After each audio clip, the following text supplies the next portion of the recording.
Hey guys, welcome to week 6 of Marathon Strong Training. This week I'm going to do a week 6 check-in with you, let you know how I'm feeling, let you know how the program training is going, and then share some thoughts on what I think I might do going forward. We've had some vacations between the first week, at the beach. We had the week at the lake, and then now we're just kind of back into the daily, trying to do some local things with the kids, the local things with family, trying to get ready for the routine of going back to school in the next couple of weeks. So how am I feeling? After 6 weeks, I feel pretty good. Mileage has been in the 30 miles per week of running. I've averaged about 5 runs per week. Doing a lot of zone 2 kind of easy runs paired with some zone 4 intervals, and I'm really liking that pairing. I do miss some speed work, but for a marathon that's not absolutely necessary. The goal I have for the marathon, as it's my first standalone marathon, would be sub 4 hours. If I can get around 3:45, I'll be pretty happy with myself. So just working on kind of managing those paces, working on learning to run on tired legs, especially doing a long run after a set of intervals the day before. As far as recovery goes, definitely feel like I have enough recovery days in there. I don't always plan a recovery day because I typically know in a given week I'm going to have a forced day of recovery, and I just kind of roll with that and let that kind of happen on its own, or I don't. And then there's enough easy days in there that it's not always necessary.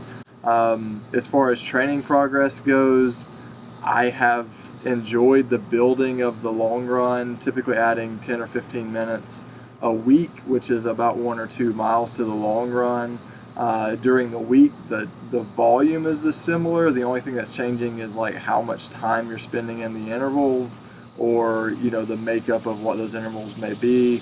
Adding in some hill work, adding in some tempo elements as far as that goes. My longest run so far was the about 13.2. It wasn't a half marathon; it was an easy day.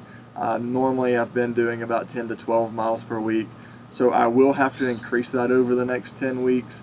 I think my longest run was supposed to be about 14, and that was when we were at the lake and I had to cut it a little short.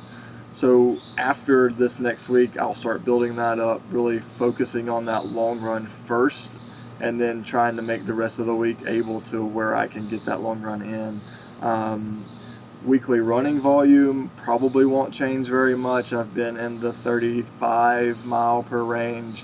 I think my max run this week, or max weekly volume so far, probably about 38 miles, 37 miles. So I imagine for me, for what I want to do, I really don't have much business running more than 40 miles max, with a long run of probably around 20 miles.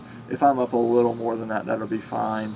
But ultimately, for the marathon level that I'm at, 35 to 40 miles a week is going to get me pretty close to the goal, especially with all the cross-training options that we do have. And then I do intend to go back to working on running drills at least twice a week. What that would look like is, on those easy days, add in some strides at the end of the day, add in some skips, some jumps, some footwork, some high cadence work, really just to kind of work on back to getting into good form.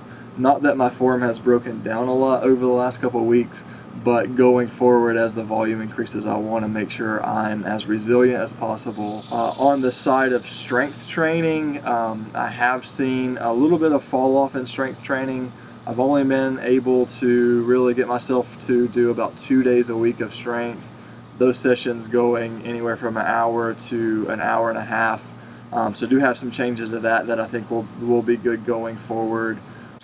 My concern over the last couple of weeks and what I've been looking at is the lack of consistency and strength. 2 days a week is good to maintain, but I really would like to see some progress in those strength areas. Not necessarily of any one major lift or group, just overall ability to work out more days a week. So one of the things that I changed this week and will change moving forward is kind of backing off a little bit of the intensity on those strength days, try to keep them in like a 30 to 45 minute range, and then add in more days a week. So if I can do 3 or 4 days a week at 30 to 45 minutes, I'll get that same volume of 2 to 2.5 hours of work. It'll just be spread over more days, which should allow for more recovery, a little bit more work, and then also allow me to continue running that 4 to 5 days a week that I'm hoping for. Other than that, I really feel like the combination of the strength training and the running is going well. I look forward to the next 10 weeks to really kind of keep building. The biggest thing that I've changed over the last week is as regards to diet. So I stopped doing the intermittent fasting earlier this week.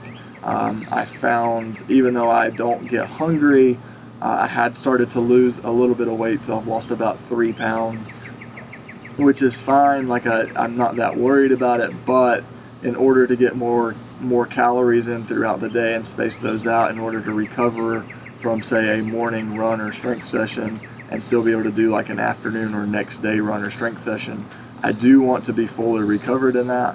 And eating enough throughout the day is a big part of that. So if you're not eating enough, calories and you are trying to prepare for a marathon or do daily workouts or running more or cycling or whatever it is that your hobby is, going on long hikes, you do need to make sure that you are fueling properly. So I have started eating breakfast a little earlier. I am still trying not to eat at least 2 hours before bed, because that really does help me sleep a little better. It keeps your digestion healthy. And then if we have a day that I'm not running, if I'm fully off on recovery or rest, I may fast that day. So there's options there. There's a lot of good ways to go about nutrition, but ultimately make sure you are eating enough quality whole foods, good fruits, vegetables, nuts, meats, seeds, whatever it is, that you are going to be recovered, that you are going to be able to sleep, that you are going to be able to perform. That's it. That's my week 6 check-in. Like I say, it's going really well. I'm enjoying doing the weekly videos. Hey, so don't forget to subscribe to the channel, click the like button. Really appreciate you guys tuning in. It's been a fun process so far. Look forward to seeing you in the next video.